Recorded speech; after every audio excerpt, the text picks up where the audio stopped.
Rumah megah di kawasan elit itu selalu menjadi kebanggaan Bagas. Bukan hanya karena arsitekturnya yang indah, tetapi juga karena rumah itu adalah warisan dari ayahnya. Simbol kerja keras, keluarga besar yang kini ia rawat dengan penuh cinta. Setiap pagi, Bagas punya kebiasaan sederhana, duduk di teras dengan secangkir kopi, menikmati udara segar sambil memandangi taman yang ditata rapi oleh Maya, istrinya. Bagi orang luar, kehidupan Bagas dan Maya terlihat nyaris sempurna. Bagas adalah pebisnis properti yang cukup disegani, sementara Maya selalu tampak anggun, ramah pada tetangga, dan terlihat mendukung penuh kesibukan suaminya. Mereka kerap menjadi pasangan yang dikagumi banyak orang. Meski begitu, dalam hati kecil Bagas, ia kadang merasa bersalah karena sering meninggalkan Maya sendirian di rumah. Kesibukan membuatnya jarang meluangkan waktu, dan ia percaya penuh bahwa Maya bisa menjaga rumah, dirinya, dan hati mereka berdua. Bagas tidak pernah menyangka bahwa rumah megah yang ia banggakan suatu hari akan menjadi titik awal dari kehancuran yang tak pernah ia bayangkan. Pagi hari di rumah besar yang berdiri megah di salah satu kawasan elit itu selalu penuh dengan ketenangan. Dari luar, rumah itu tampak kokoh dengan pagar hitam tinggi yang menjulang, dihiasi tanaman rambat yang rapi. Bagas selalu menyebut rumah itu sebagai harta keluarga karena memang diwariskan oleh almarhum ayahnya. Bagas tumbuh besar di sana, dan kini ia merasa beruntung bisa menempati kembali rumah tersebut bersama istrinya, Maya. Bagas duduk di teras depan, ditemani secangkir kopi hitam yang masih mengepul hangat. Udara pagi masih terasa segar. Burung-burung kecil berkicau di pohon mangga dekat pagar. Sesekali Bagas menarik napas panjang, menikmati aroma wangi tanah basah setelah semalam turun hujan. Momen sederhana seperti ini selalu menjadi cara Bagas mengawali hari. "Sarapannya aku taruh di meja ya?" Suara Maya terdengar lembut dari dalam rumah. Bagas menoleh, tersenyum hangat pada istrinya yang muncul membawa piring berisi roti panggang dan telur dadar. Maya mengenakan daster sederhana warna biru muda. Rambutnya diikat ke belakang, wajahnya masih polos tanpa riasan. Meski begitu, Bagas selalu melihat Maya sebagai sosok yang menenangkan. "Terima kasih, ya," jawab Bagas singkat. Kehidupan mereka tampak begitu wajar dan bahagia. Bagas adalah seorang pebisnis properti yang cukup berhasil. Kesibukannya sering membuatnya pergi ke luar kota, bahkan kadang berminggu-minggu. Namun ia selalu berusaha pulang dengan membawa buah tangan atau hadiah kecil untuk Maya. Ia percaya setiap rezeki yang didapatnya tidak akan ada artinya jika tidak dibagi bersama istri. Dari kacamata orang luar, adalah gambaran seorang istri idaman. Ia ramah pada tetangga, pandai menata rumah, dan selalu tampil anggun di acara keluarga. Setiap kali ada pertemuan RT atau arisan, banyak yang memuji betapa beruntungnya Bagas memiliki istri seperti Maya. Namun, di balik semua itu, ada sesuatu yang jarang terlihat. Maya memang selalu tersenyum di hadapan orang lain, tetapi dalam diam, ia sering merasa kesepian. Bagas yang sibuk membuatnya harus lebih banyak menghabiskan waktu sendirian. Meski rumah besar itu indah, kadang terasa hampa tanpa kehadiran sang suami. Tapi di pagi itu, tak ada yang mengganggu pikiran Bagas. Ia hanya merasakan kedamaian. Usai sarapan, ia mengambil tas kerjanya, bersiap ke kantor. Sebelum berangkat, Bagas sempat menoleh ke arah Maya yang sedang merapikan meja makan. "Ya, sore nanti aku agak pulang malam. Ada pertemuan sama klien," ucapnya. Maya menoleh dan tersenyum tipis. "Iya mas, hati-hati di jalan ya," seolah sudah biasa. Percakapan mereka selalu singkat, sederhana, tanpa banyak drama. Bagas memeluk Maya sebentar, lalu melangkah ke mobil hitamnya, yang terparkir rapi di garasi. Mesin mobil menyala, dan tak lama kemudian suara deru kendaraan itu menjauh. Meninggalkan halaman rumah, Maya berdiri di depan pintu, memandangi mobil suaminya yang menghilang di tikungan jalan. Senyum tipisnya perlahan hilang, berganti dengan tatapan kosong. Rumah megah itu kembali sunyi, hanya menyisakan dirinya seorang. Di ruang keluarga, jam dinding berdetik pelan, menandakan hari baru dimulai. Maya berjalan pelan, menyalakan televisi, hanya sekadar mengusir sepi. Namun, Meski suara televisi ramai, tetap saja yang ia rasakan hanyalah kesendirian. Ia menatap sekeliling rumah yang luas, ruang tamu yang besar, sofa yang empuk, hiasan dinding mahal, semua tampak sempurna. Tapi ada yang terasa kurang, kebersamaan. Maya kemudian menuju ke taman belakang. Ia merapikan beberapa pot bunga, menyiram tanaman, lalu duduk di ayunan kecil yang terpasang di sudut taman. Udara masih terasa segar, tapi hatinya terasa hampa. Sesekali ia melirik ponselnya, namun tidak ada pesan yang masuk. Bagi tetangga yang melihat, Maya adalah istri yang beruntung. Suami sukses, rumah besar, hidup berkecukupan. Namun hanya Maya yang tahu bahwa hidupnya tidak sesempurna itu. Bagas memang baik dan bertanggung jawab, tapi jarang ada di sisinya. Kebahagiaan materi yang melimpah ternyata tidak selalu cukup untuk mengisi ruang kosong di hati seorang istri. Hari itu pun berjalan seperti biasa. Bagas sibuk dengan urusan kantornya, sementara Maya kembali dengan rutinitas rumah tangganya. Pagi yang tenang itu seakan menegaskan satu hal. Hidup mereka tampak indah dari luar, namun menyimpan cerita lain di dalamnya. Maya menatap rumah besar itu sekali lagi, menarik napas panjang, lalu bergumam lirih pada dirinya sendiri. Hidup ini memang sempurna, tapi kenapa aku merasa begitu sepi? Dan tanpa ia sadari, pertanyaan sederhana itulah yang perlahan akan menggiringnya pada sebuah jalan yang penuh liku. Jalan yang kelak mengubah hidupnya, juga hidup Bagas, untuk selamanya. Hari-hari berikutnya berjalan dengan pola yang hampir sama. Bagas berangkat pagi, pulang malam, sementara Maya menghabiskan waktunya di rumah besar itu sendirian. Dari luar, kehidupan mereka tetap terlihat sempurna. Rumah besar yang selalu bersih, halaman depan yang hijau, dan mobil mewah yang terparkir rapi. Semua seolah menunjukkan betapa mapan keluarga ini. Namun di balik semua itu, Maya mulai merasa ada jarak yang kian lebar antara dirinya dan Bagas. Ia sering duduk sendirian di ruang tamu, menatap jam dinding, menunggu suara pintu terbuka, dan langkah kaki suaminya. Tetapi, lebih sering yang datang hanyalah notifikasi pesan singkat dari Bagas. Maaf, ya, pulang agak malam, ada urusan klien. Maya paham, pekerjaan Bagas memang menuntut banyak waktu, tapi hatinya tetap saja sering terasa hampa. Dalam diam, ia mulai bertanya-tanya, apakah dirinya benar-benar dibutuhkan dalam rumah tangga ini, atau hanya sekadar pelengkap dari kesuksesan Bagas? Suatu sore, Maya duduk di ayunan taman belakang, memandangi langit yang mulai memerah. Suara burung sore terdengar samar, bercampur dengan hembusan angin. Ia menggoyangkan ayunan pelan, sembari merasakan dada yang sesak. Kenapa ya, rumah sebesar ini? Tapi, aku merasa seperti sendirian di dunia, gumamnya lirih. Ia menoleh ke pintu kaca yang menghubungkan taman dengan ruang keluarga. Sofa besar tampak kosong, meja makan panjang tak terpakai, dan hiasan dinding mewah hanya menjadi pajangan. Rumah itu begitu indah, tapi dingin. Maya mencoba mengisi hari-harinya dengan kegiatan. Ia ikut arisan ibu-ibu komplek, belajar memasak resep baru dari YouTube, bahkan sesekali belanja ke pusat perbelanjaan mewah. Tetapi, semua itu hanya mampu menghibur sebentar. Begitu ia kembali ke rumah, kesepian itu datang lagi, lebih sunyi dari sebelumnya. Ada masa di mana Maya mencoba membicarakan perasaannya pada Bagas. Mas, kapan terakhir kita jalan bareng? Mungkin cuma sekedar makan di luar, atau liburan sebentar? Tanyanya suatu malam, ketika Bagas baru saja pulang. Bagas yang sudah lelah hanya tersenyum, lalu meraih tangan istrinya. Sabar ya, ya. Aku janji, kalau urusan kantor agak longgar, kita liburan. Aku juga kangen kok. Jawaban itu membuat Maya terdiam. Ia tahu, Bagas tulus, tapi janji itu entah kapan akan terwujud. Malam itu, Maya berbaring di ranjang besar mereka. Bagas sudah tertidur pulas di sampingnya.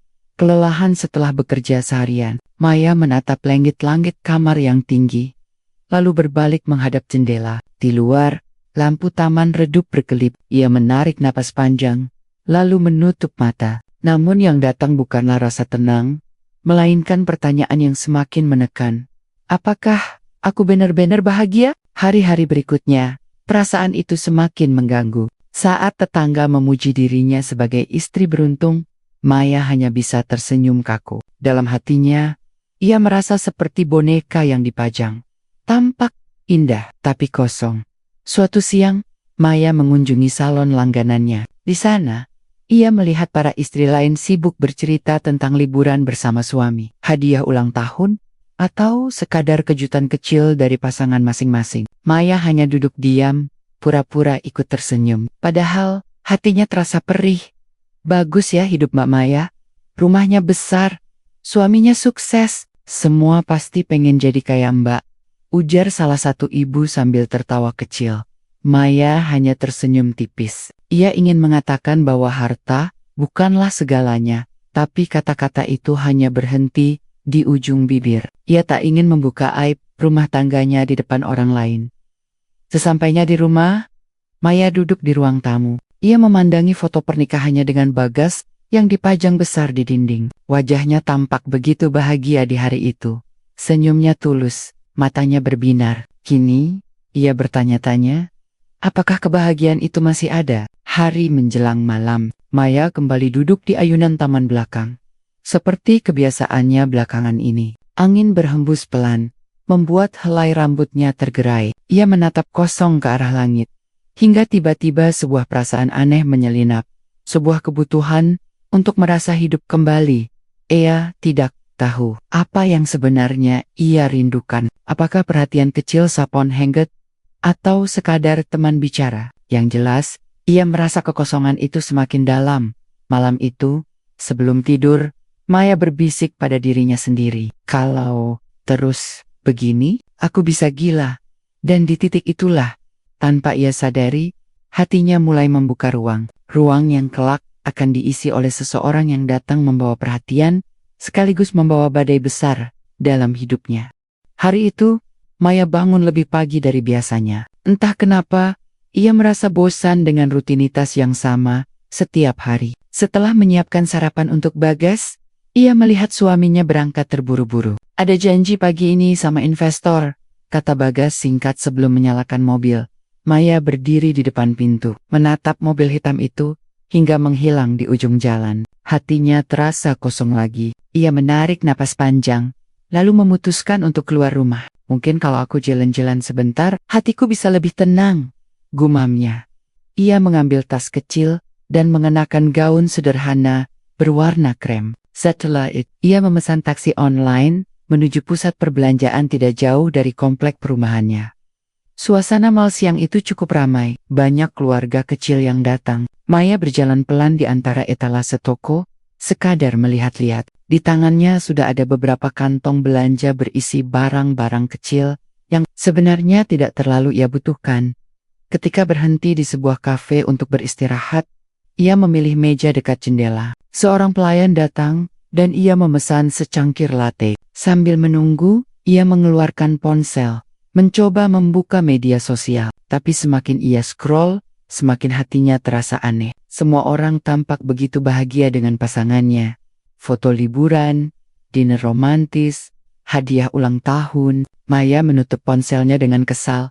Permisi, kursi ini kosong. Suara seorang pria tiba-tiba memecah lamunannya. Maya menoleh. Seorang pria dengan wajah tampan, rambut agak berantakan namun tetap rapi, berdiri sambil menunjuk kursi di depannya. Ia membawa nampan dengan segelas kopi hitam. Iya, silakan, jawab Maya singkat. Pria itu duduk dengan santai. Terima kasih Mbak, kafe ini penuh sekali ya. Maya hanya tersenyum tipis. Ia tidak berniat membuka obrolan panjang. Namun, pria itu tampak ramah. Tidak keberatan jika harus mengisi keheningan. Beberapa menit berlalu, dan tiba-tiba ponsel Maya bergetar. Sebuah pesan masuk dari Bagas. Ada rapat dadakan lagi, mungkin pulang larut, jangan tunggu aku. Ya, Maya menatap layar ponselnya lama, lalu menghela napas pelan. Pria di depannya memperhatikan ekspresi itu. Suaminya sibuk, ya? Tanyanya. Tiba-tiba, Maya kaget. Kok tahu? Pria itu tersenyum. Tebakan saja. Ekspresinya kelihatan. Saya sering lihat Orang-orang duduk di sini dengan wajah mirip begitu. Biasanya mereka lagi nunggu seseorang yang gak datang-datang. Maya terdiam, ada bagian dari dirinya yang ingin membantah. Tapi kata-kata pria itu seakan menyingkap isi hatinya. "Nama saya Andri," kata pria itu sambil mengulurkan tangan. Maya menatap sebentar, lalu menjabatnya pelan. "Saya Maya." Obrolan mereka pun mulai mengalir. Awalnya hanya basi-bosi tentang kopi, suasana mall, hingga hal-hal ringan lain. Tapi Andri punya cara berbicara yang hangat, penuh perhatian, membuat Maya merasa didengarkan. "Sendirian di sini?" tanya Andri lagi. Maya mengangguk. "Iya, lagi bosan di rumah." Andri menatapnya sebentar, lalu tersenyum kecil. Kalau bosan, artinya butuh teman bicara. Kadang, hidup terlalu sepi kalau dijalani sendirian. Kata-kata itu menusuk hati Maya. Ia hanya bisa tersenyum samar, tapi dalam batinnya, ia merasa Andri seakan mengerti apa yang selama ini ia rasakan. Waktu berjalan, dan tanpa sadar, hampir 1 jam mereka duduk bersama. Maya merasa heran pada dirinya sendiri. Biasanya ia sangat menjaga jarak dengan pria lain, tapi kali ini ia merasa nyaman. Seolah-olah ada ruang yang terbuka dalam dirinya, dan Andri masuk begitu saja. Ketika hendak berpisah, Andri berkata, "Kalau suatu saat butuh teman ngobrol, jangan ragu ya, ini nomor saya." Ia menuliskan nomornya di sebuah kertas kecil, lalu menyelipkannya ke arah Maya. Maya sempat ragu, tapi akhirnya ia menerima kertas itu. "Terima kasih." Mereka berpisah dengan senyum ramah. Maya berjalan keluar mall. Kantong belanjaan di tangannya terasa ringan, tapi hatinya terasa penuh dengan perasaan aneh yang belum bisa ia jelaskan. Di dalam taksi, Maya membuka kertas kecil itu dan menatap angka-angka nomor ponsel Andri. Ia menggenggamnya erat, seolah kertas itu bisa mengisi kekosongan dalam dirinya. Malam harinya, saat Bagas pulang larut dan langsung tertidur, Maya duduk sendirian di ruang tamu. Ia menatap kertas kecil itu di tangannya, lalu tersenyum samar. "Entah kenapa, aku merasa sedikit lebih hidup hari ini," bisiknya. Ia belum sadar bahwa langkah kecil ini akan menjadi awal dari badai besar yang mengubah hidupnya. Sejak pertemuan di kafe itu, hari-hari Maya terasa sedikit berbeda. Kertas kecil berisi nomor ponsel Andri yang ia simpan di laci meja rias, seakan menjadi rahasia kecil yang ia jaga. Awalnya, Maya hanya menatap kertas itu tanpa berniat menghubungi. Namun, rasa penasaran selalu mengganggunya. Hingga suatu sore, ketika hujan turun deras dan rumah terasa lebih sepi dari biasanya, Maya akhirnya mengetik sebuah pesan singkat. "Halo, ini Maya. Ingat gak, tak butuh waktu lama." Balasan masuk. "Tentu saja ingat. Saya bahkan menunggu pesan ini." Hanya 2 kalimat singkat itu sudah cukup membuat jantung Maya berdetak lebih cepat. Ada perasaan hangat yang ia rasakan, sesuatu yang sudah lama tidak ia temui dalam kehidupannya bersama Bagas. Hari-hari berikutnya, mereka semakin sering bertukar pesan. Topiknya ringan, tentang cuaca, makanan favorit, film yang sedang tayang. Namun Andri punya cara membuat setiap obrolan terasa istimewa. Ia selalu menanggapi dengan penuh perhatian, bahkan sesekali menyelipkan pujian. "Kamu pasti kelihatan cantik kalau lagi ketawa. Aku senang ngobrol sama kamu." Rasanya waktu cepat sekali berlalu. Maya, yang biasanya berhati-hati, mulai membalas dengan senyum di wajahnya. Perhatian kecil dari Andri membuatnya merasa diperhatikan, sesuatu yang jarang ia dapat dari Bagas yang sibuk. Suatu hari, Andri mengajak bertemu kembali. Maya sempat ragu, tapi akhirnya setuju. Mereka memilih tempat yang berbeda dari pertemuan pertama, sebuah restoran kecil yang tidak terlalu ramai. Saat Maya datang, Andri sudah duduk menunggu. Kali ini ia mengenakan kemeja putih sederhana, membuatnya tampak lebih rapi. Begitu Maya duduk, Andri tersenyum lebar. "Senang sekali kamu datang." Mereka pun mengobrol panjang. Maya merasa waktu berjalan cepat. Andri mendengarkan dengan sabar setiap kali Maya bercerita, bahkan tentang hal-hal kecil yang menurutnya membosankan. "Aku jarang ketemu orang yang benar-benar mau mendengarkan," kata Maya lirih. Andri menatapnya dengan lembut. "Itu karena kamu memang pantas untuk didengarkan. Kamu berharga, Maya." Kata-kata itu membuat Maya terdiam. Ada sesuatu yang bergetar di dalam hatinya. Ia mencoba menepis perasaan itu. Tapi semakin ia berusaha, semakin ia merasa nyaman berada di dekat Andri. Pertemuan itu menjadi awal dari banyak pertemuan lain. Kadang hanya sekadar minum kopi, kadang makan siang bersama. Maya mulai menemukan alasan untuk sering keluar rumah. Ia selalu mencari cara agar tidak menimbulkan curiga, mengaku ke salon, bertemu teman arisan, atau sekadar belanja. Perlahan, perasaan bersalah memang muncul. Setiap kali pulang dan melihat Bagas tidur pulas di kamar, Maya merasa hatinya diguncang. Ia tahu yang ia lakukan salah, tapi di sisi lain, ada perasaan bahagia yang tidak bisa ia pungkiri ketika bersama Andri. Malam-malamnya pun berubah. Jika dulu ia hanya menatap langit-langit kamar dengan hampa, kini ia tersenyum sendiri ketika membaca pesan Andri. Kata-kata sederhana dari pria itu bisa membuatnya merasa lebih hidup. Jangan lupa makan. Aku nggak mau kamu sakit. Kalau lagi sedih, cerita aja ke aku. Aku selalu ada. Kebersamaan itu semakin dalam. Hingga suatu sore, ketika mereka duduk di taman kota, Andri berani menggenggam tangan Maya. Sekejap Maya ingin menarik tangannya, tapi Andri menatapnya dengan mata yang teduh. Maya, aku nggak tahu kenapa, tapi setiap kali sama kamu, aku merasa dunia ini lebih indah.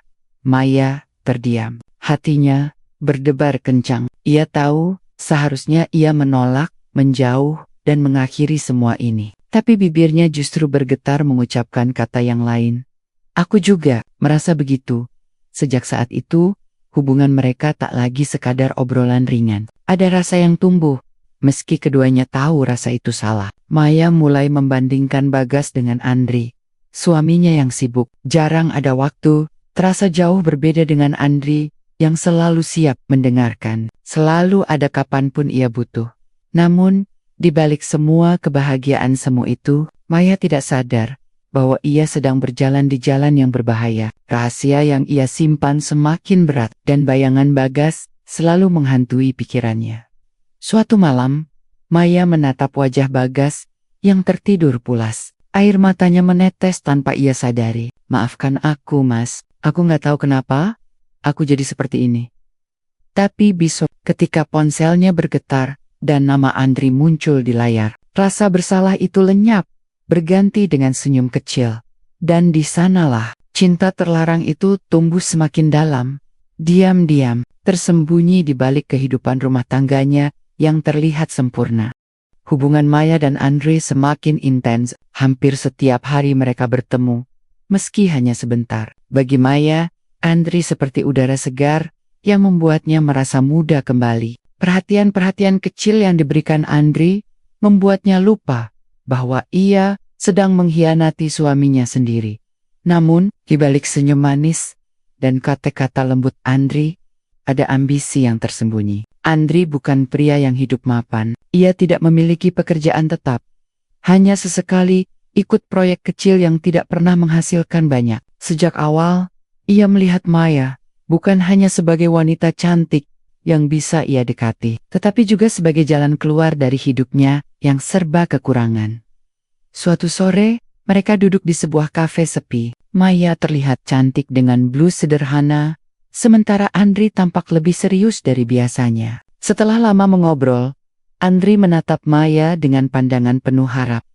Maya, aku pengen jujur, aku punya mimpi besar. Aku nggak mau terus-terusan hidup begini. Maya menatapnya penasaran. Mimpi apa? Aku pengen punya usaha sendiri, buka kafe kecil, atau mungkin usaha properti kecil-kecilan. Aku nggak bisa terus jadi orang yang nggak punya masa depan. Aku pengen bisa bikin kamu bangga suatu hari nanti. Maya terdiam, hatinya tersentuh mendengar pengakuan itu. Andri tampak tulus, penuh semangat. Ia membayangkan Andri bekerja keras, sukses, dan mereka bisa bersama tanpa harus sembunyi-sembunyi. Semua itu butuh modal besar kan? Tanya Maya pelan. Andri menghela napas panjang. Seakan berat untuk mengatakannya. Iya, Maya, dan aku nggak punya apa-apa. Kadang, aku merasa rendah. Aku cuma bisa ngajak kamu minum kopi, sementara kamu punya segalanya. Rumah megah, kehidupan yang mapan. Aku nggak bisa ngasih apa-apa buat kamu. Kata-kata itu menusuk Maya. Ia tahu Andri benar. Meski ia tidak pernah menuntut apa-apa dari Andri, ada bagian dalam dirinya yang ingin melihat pria itu berhasil. Ingin melihat Andri berdiri sejajar dengannya. Bukan hanya sebagai selingkuhan rahasia. Malam itu, Maya sulit tidur. Kata-kata Andri terus terngiang di kepalanya. Aku nggak bisa ngasih apa-apa buat kamu. Sebagai istri seorang pebisnis sukses, Maya terbiasa hidup nyaman. Tapi bersama Andri, ia rela melepas kenyamanan itu demi cinta yang membuatnya merasa hidup kembali. Beberapa hari kemudian, saat mereka kembali bertemu, Andri kembali mengangkat topik yang sama. Kali ini lebih serius. Maya, kamu percaya nggak kalau kita bisa punya hidup baru? Hidup yang kita pilih sendiri, tanpa harus sembunyi-sembunyi, tanpa rasa bersalah. Setiap kali pulang, Maya menatap Andri dengan mata berkaca-kaca. Aku pengen, Andri, tapi aku nggak tahu caranya. Andri menggenggam tangannya erat. Kamu punya segalanya. Kamu punya sesuatu yang bisa bikin kita mulai hidup baru. Rumahmu itu bisa jadi jalan kita. Maya terjit. Rumah? Maksud kamu? Rumah Bagas. Andri menatap dalam-dalam, seolah ingin menegaskan bahwa ia serius. Rumah itu memang besar. Tapi apa gunanya kalau kamu merasa sendirian di dalamnya? Kalau rumah itu dijual, uangnya bisa kita pakai buat modal. Kita bisa buka usaha, hidup bersama, nggak perlu lagi sembunyi-sembunyi. Maya terdiam. Hatinya bergejolak. Rumah itu bukan rumah biasa. Itu adalah warisan keluarga Bagas. Simbol kebanggaan yang selalu ia ceritakan. Bagas sering bilang, rumah itu bukan sekadar bangunan, melainkan kenangan. Namun di sisi lain, Andri berhasil mengguncang hatinya. Bayangan hidup bersama Andri, bebas dari kebohongan, terdengar begitu indah. Tapi kalau Bagas tahu, dia pasti marah besar. Itu rumah keluarganya, bisik Maya. Andri tersenyum samar, penuh keyakinan. Kamu nggak perlu takut, kita bisa atur semuanya. Bagas sibuk, dia nggak akan curiga. Kamu punya hak juga Maya. Kamu istrinya, kamu bisa jual rumah itu tanpa harus banyak ribut. Aku janji, ini untuk masa depan kita. Perlahan, keraguan Maya mulai tergeser oleh bayangan indah yang ditawarkan Andri. Ia membayangkan mereka memiliki kafe kecil di tepi kota, menghabiskan waktu bersama, jauh dari rasa sepi yang selama ini menghantuinya. Malam itu, Maya duduk sendirian di kamar, menatap foto pernikahannya, bersama Bagas yang terpajang di meja. Hatinya terbelah. Di satu sisi, ia tahu betapa pentingnya rumah itu bagi suaminya. Di sisi lain, ada Andri yang menawarkan cinta dan masa depan baru. Mas, maafkan aku, bisiknya lirih. Dan sejak malam itu, benih rencana gila itu mulai tumbuh. Maya yang dulu hanya istri, setia kini perlahan berubah menjadi wanita yang siap mengorbankan segalanya demi cinta terlarang yang membuatnya merasa hidup. Ia tidak tahu bahwa setiap langkah yang ia ambil semakin membawanya ke jurang kehancuran. Sejak Andri menanamkan ide menjual rumah, Maya tidak bisa lagi tenang. Setiap kali ia melewati ruang tamu yang luas, melihat lukisan keluarga Bagas di dinding, atau duduk di beranda tempat Bagas biasa minum kopi, bayangan rencana itu menghantui pikirannya. Di satu sisi, Maya tahu rumah itu adalah kebanggaan Bagas, simbol warisan keluarga yang sangat ia junjung tinggi. Di sisi lain, ia merasa dorongan cinta pada Andri begitu kuat, hingga mampu menutup mata terhadap logika. Andri terus menyirami pikirannya dengan kata-kata manis yang membuatnya semakin goyah. Bayangin aja, Maya, kata Andri suatu sore ketika mereka duduk di mobilnya. Kita punya tempat sendiri, gak perlu sembunyi. Gak ada lagi rasa bersalah tiap malam. Rumah itu cuma bangunan, hidup kita lebih penting. Maya menandok, menggenggam jemarinya sendiri. Aku takut Andri, kalau Bagas tahu, aku bisa kehilangan semuanya. Andri mengusap pundaknya. Suaranya lembut namun penuh keyakinan. Kamu gak akan kehilangan aku. Kita bisa mulai dari nol. Aku janji, aku bakal jagain kamu. Kata-kata itu bagai racun manis yang menenangkan hatinya. Maya pun akhirnya mengambil langkah pertama.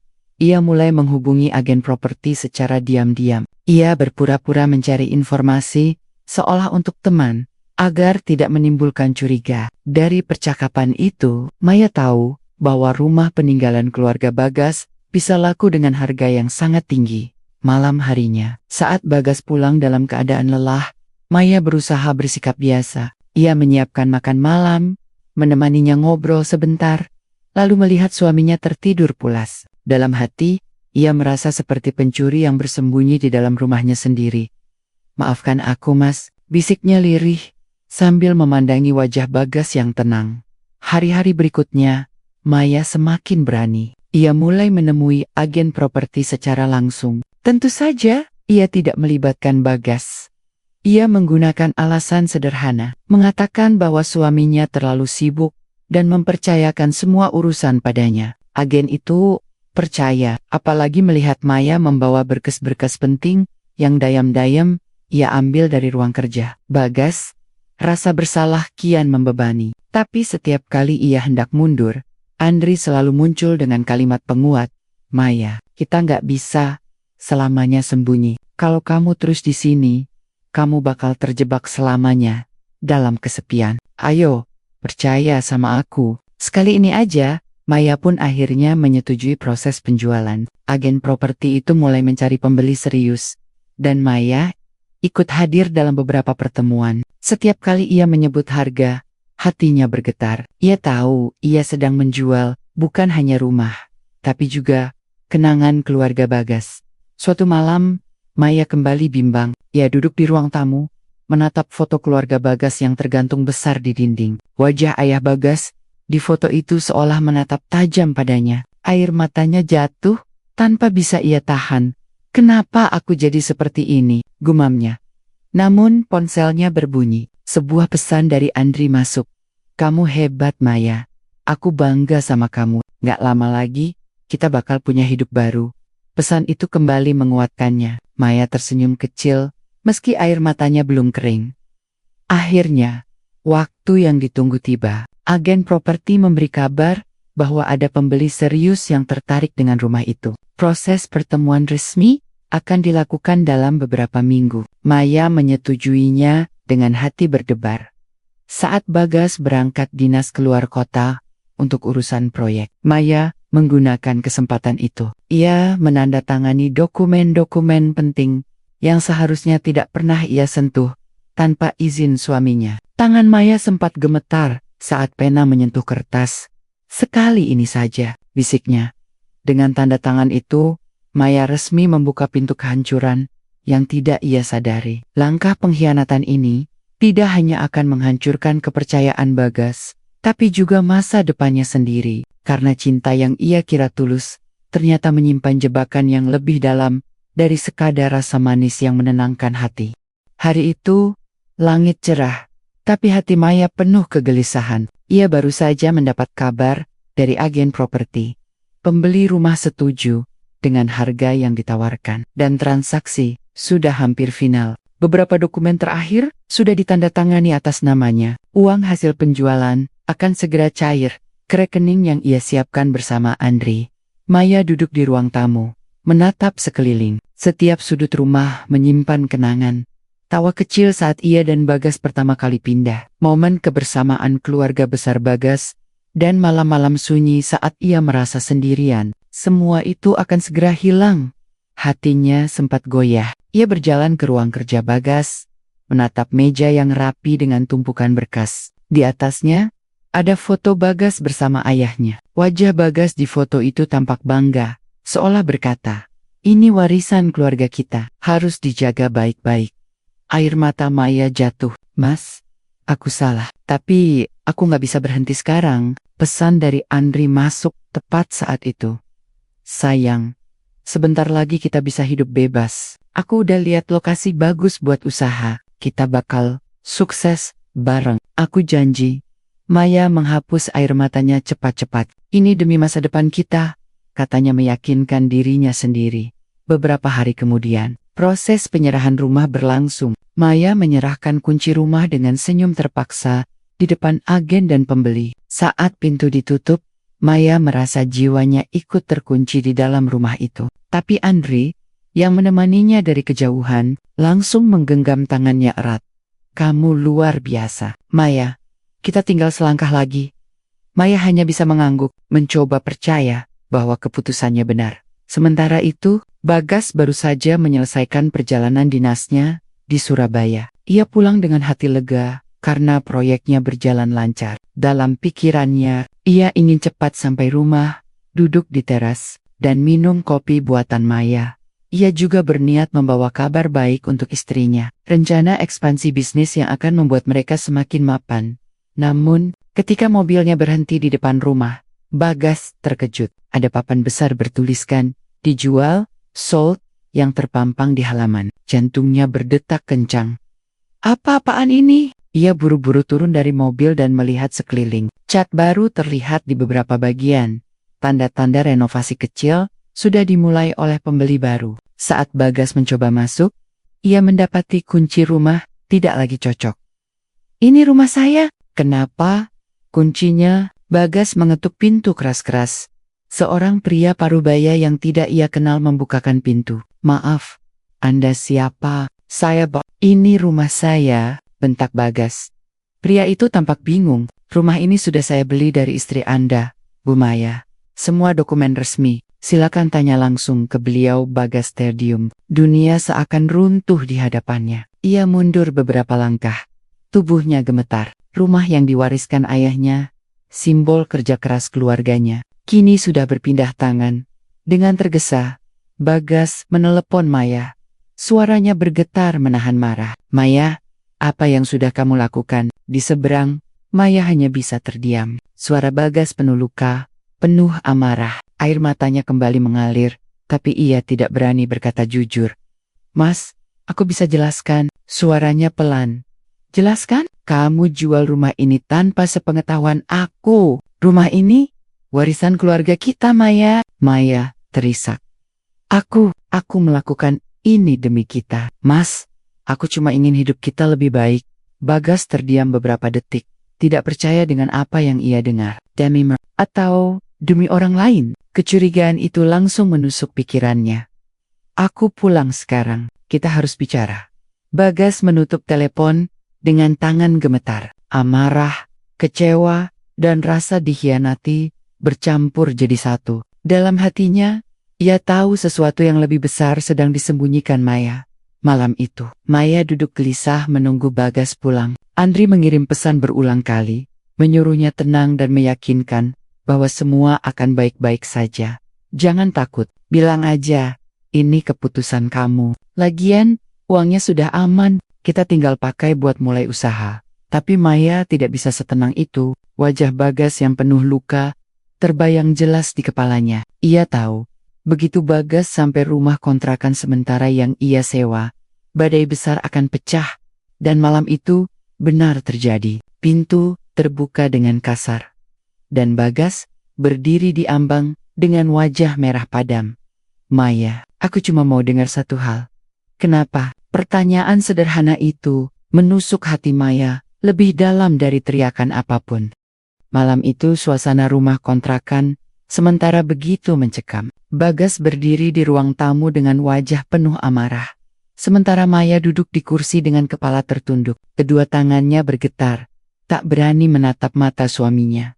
Maya, suara Bagas berat, penuh tekanan. Aku cuma mau tahu satu hal. Kenapa kamu tega menjual rumah itu? Itu warisan keluargaku. Kamu bahkan gak bicara sama aku dulu. Maya menggigit bibirnya, air mata menetes. Aku hanya ingin kita punya kehidupan baru. Aku merasa rumah itu terlalu besar, terlalu sepi. Aku sendirian di sana, Mas. Bagas mengepalkan tangan, menahan gejolak di dadanya. Kalau kamu kesepian, kenapa nggak bilang? Kenapa harus begini caranya? Maya terdiam. Dadanya sesak. Ia ingin mengaku semuanya, tapi lidahnya keluh.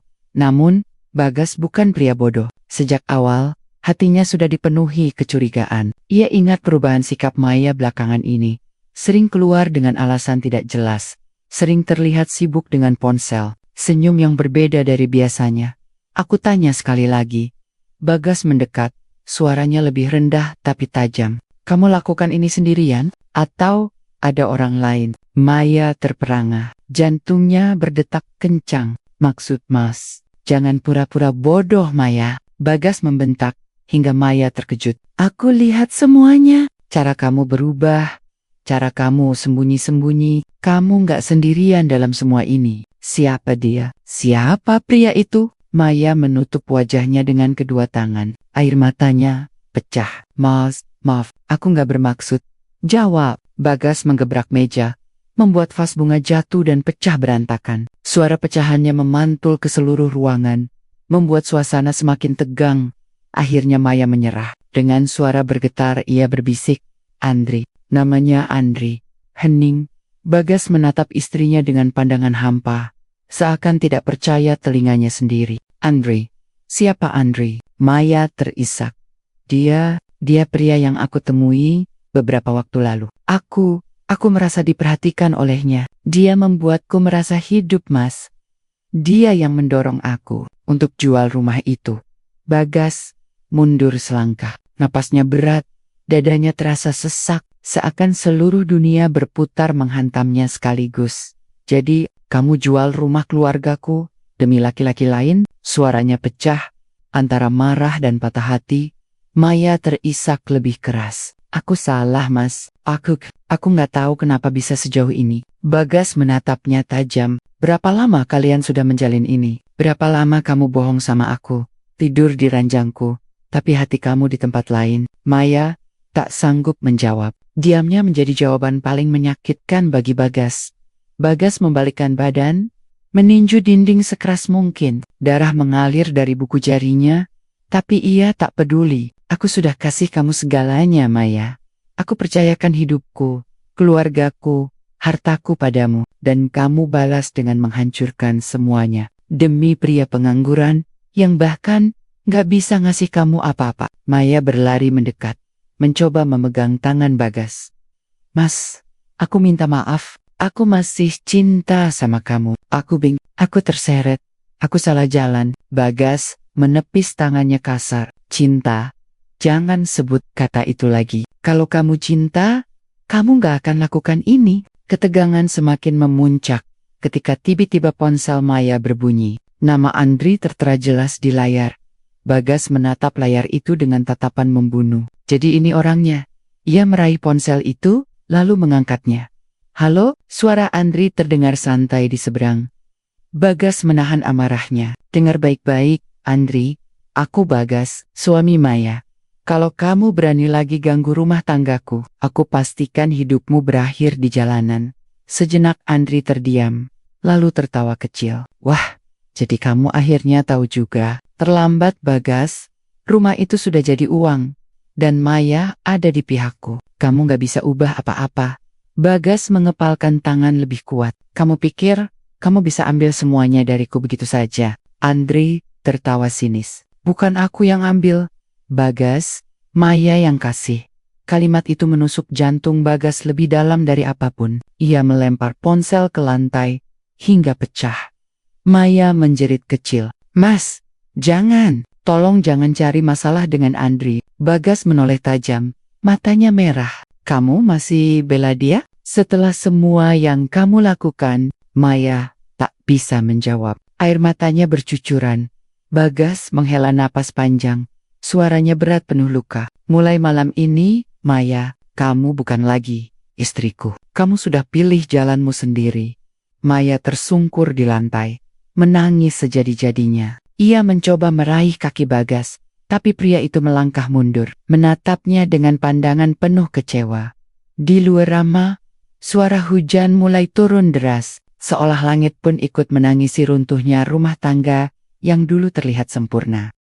Maya terduduk lemas di lantai rumah kontrakan. Pintu sudah tertutup keras oleh Bagas, meninggalkan gema yang menusuk telinganya. Air matanya belum berhenti mengalir. Dunia seakan runtuh. Ia kehilangan suaminya, kehilangan rumah, dan yang tersisa hanya satu. Andri, dengan tangan bergetar. Ia meraih ponsel yang retak.